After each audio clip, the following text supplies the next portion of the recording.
দেখো আজ সকাল সকাল আমি আমার বরকে বললাম তোমাকে আমি আজকে একটা ভালো রেস্টুরেন্টে খাওয়াতে নিয়ে শুনে সে তো কি খুশি। তারপর দুজন মিলে সেজে গুজে বেরিয়ে পড়লাম।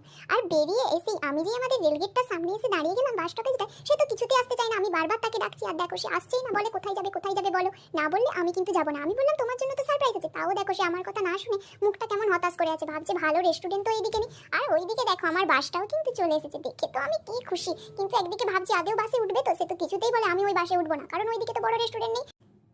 তারপর দেখো আমরা বাস থেকে নেমে টোটোয় উঠে পড়লাম। টোটোয় করে যেতে যেতে এইসব রাস্তাঘাট দেখেই যাচ্ছে, বলে এইদিকে বড় রেস্টুরেন্ট, তুমি আমাকে কোথায় নিয়ে যাচ্ছ ঠিক করে বলো। আমি বলি দেখো না, চলো আমার সাথে, এইদিকেও অনেক সুন্দর সুন্দর জিনিস আছে। বলতে বলতে একটা সুন্দর সমস্ত ফুলের ক্ষেত চলে এসেছে। দেখো তোমরা কত সুন্দর এখানে ফুল, ভালোভাবে আমি ভিডিওটা ক্যাপচার করতে পারিনি কিন্তু অনেক সুন্দর।